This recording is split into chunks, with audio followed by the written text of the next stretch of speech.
Salam sahabat keluarga dimanapun saya berada pada hari ini. Saya kembali bertemu dengan saudara dan saya akan membaca firman Tuhan yang terus dalam 2 Yohanes pasal 1:6b. Beginilah firman Tuhan. Dan inilah perintah itu, yaitu bahwa kamu harus hidup di dalam kasih, sebagaimana telah kamu dengar dari mulanya.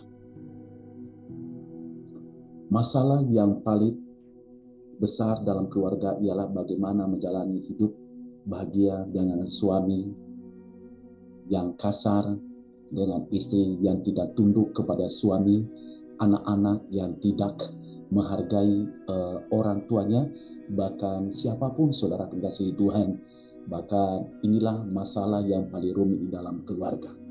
Nah, dalam hal ini kita harus mengerti dan memahami bahwa ketika kasih sudah mulai tawar, ketika kasih sudah mulai menjauh dalam rumah tangga bahagia, makanya sering terjadi percecokan, sering terjadi masalah.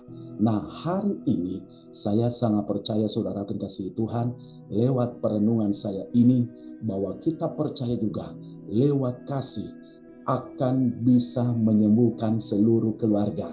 Baik dengan ada masalah suami istri, bahkan masalah orang tua dengan anak, saya sangat percaya adalah bisa menyembuhkan keluarga. Nah, apa pengertian kasih?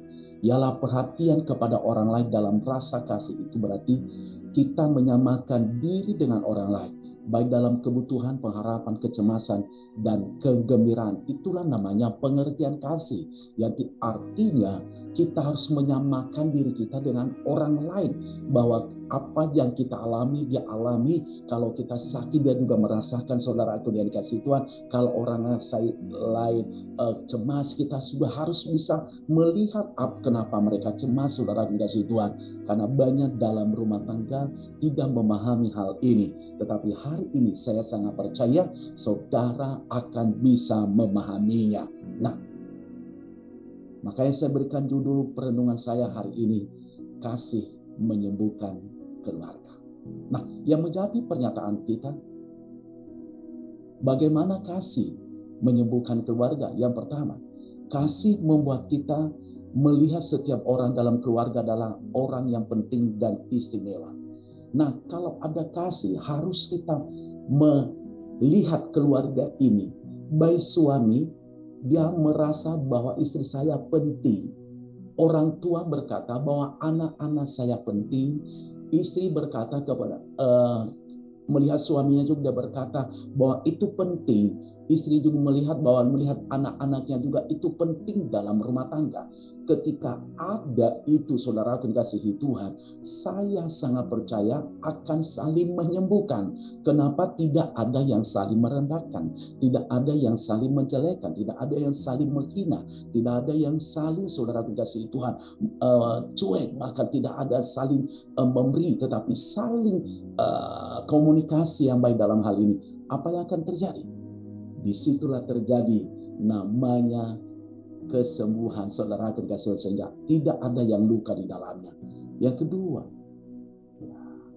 bagaimana kasih itu menyembuhkan keluarga? Kasih membuat kita lebih melihat apa yang menjadi prioritas dalam keluarga. Kalau kita memiliki kasih, kita akan melihat apa yang menjadi prioritas dalam keluarga. Prioritas dalam keluarga adalah harus mencari metode bagaimana supaya tidak ada perselisihan antara istri dan suami, antara orang tua dengan anak. Metode yang mana? Berarti dalam metode yang kalau boleh saya berikan saran adalah seorang suami harus benar-benar menjadi suami yang mengayomi istrinya. Orang tua harus menjadi orang tua yang benar mengayomi anak-anaknya. Anak-anak juga harus menjadi anak-anak yang benar-benar menghormati kedua orang tuanya sesuai dengan kebenaran firman Tuhan. Kalau ada ini, saya percaya rumah tangga akan menjadi rumah tangga bahagia, sehingga kasih itu bisa menyembuhkan. Tidak ada yang saling menyakiti, tidak ada yang saling mengecewakan antara satu dengan yang lain, saudara dikasih oleh Tuhan. Amin, saudara dikasih Tuhan. Amin, Bapak-bapak. Makanya hari ini haruslah kasih itu, saudara dikasih Tuhan, yaitu kita prioritaskan di dalam rumah tangga kita. Yang ketiga yang saya sampaikan kepada kita, bagaimana kasih itu menyembuhkan keluarga. Kasih itu tidak sombong, karena kesombongan pribadi menghancurkan keluarga. Jadi kenapa sering terjadi bersalah? Karena antara satu dengan lain saling merendahkan.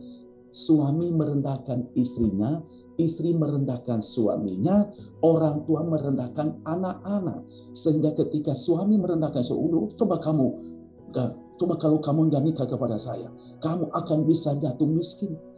Istri juga berkata, ketika kita nikah lu nggak ngasih sama sekali maharnya loh. Kamu nggak ngasih satu sen kepada orang tua saya loh. Contohnya berapa sih hari itu sinamoknya, berapa sih maharnya kamu kasih kepada saya? Kamu nggak ngasih apa-apa. Bayar gedung aja kami semuanya yang bayar. Nah itu bahaya saudara. Terjadi masalah. Kenapa? Saling menyombongkan diri. Suami berkata, saya kan udah sarjana, kamu nggak punya, hanya nggak tamat SD. Itu bahaya, tidak boleh terjadi dalam rumah tangga. Nah kalau ada kasih, tidak saling mengungkit hal itu, tidak saling merendahkan hal itu, tidak saling merasa yang paling hebat dalam rumah tangga. Kenapa? Karena ada kasih. Ya, saya sangat percaya hari ini saudara akan dikasih oleh Tuhan, saudara akan bisa menerapkan dalam rumah tangga. Orang tua ngomong sama anak, coba kamu ya, kalau saya tidak akan membesarkan kamu gak jadi orang begini. Coba ya kalau saya tidak mencari nafkah kamu gak begini ya. Itulah aturan mainnya. Ketika orang tua berkata sama anak, kamu menjadi anak yang bahagia, kamu menjadi anak yang sukses, saya sangat percaya anak itu akan bisa disembuhkan dengan kasih saudara yang dikasih oleh Tuhan. Yang keempat yang perlu sampaikan kepada kita, bagaimana cara yang kasih itu menyembuhkan keluarga. Kasih membuat kita rela mengorbankan apa saja demi keluarga. Bahagia. Kita harus rela berkorban apapun saudara dikasih Tuhan. Korban perasaan, suami korban perasaan karena kau mengasihi istrimu. Istri korban perasaan karena kau mengasihi suamimu. Seperti dilakukan oleh Nabi Hosea kepada istrinya. Walaupun istrinya itu sebenarnya najis saudara dikasih Tuhan. Tetapi Hosea terus mengasihi istrinya. Dia perbuat apapun buat keluarganya. Saya sangat percaya hari ini juga begitu. Suami berkorban ya buat istrinya, korban perasaan. Mungkin istrimu tidak menghormatimu, mungkin istrimu tidak menganggapmu di rumah, tapi korban perasaan kita saudara. Istri juga mungkin suami mungkasar di rumah, mungkin suami macam-macam di luar sana. Harus korban perasaan saudara kasih dan dengan kasih Kristus. Mungkin juga orang tua tidak dihormati sama anak-anak, harus kita korban.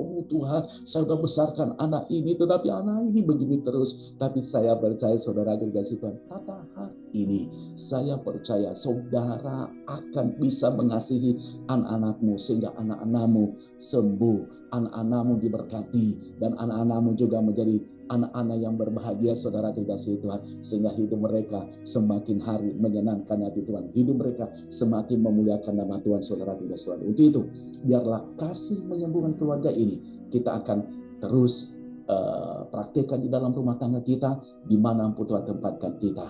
Tuhan Yesus memberkati. Amin.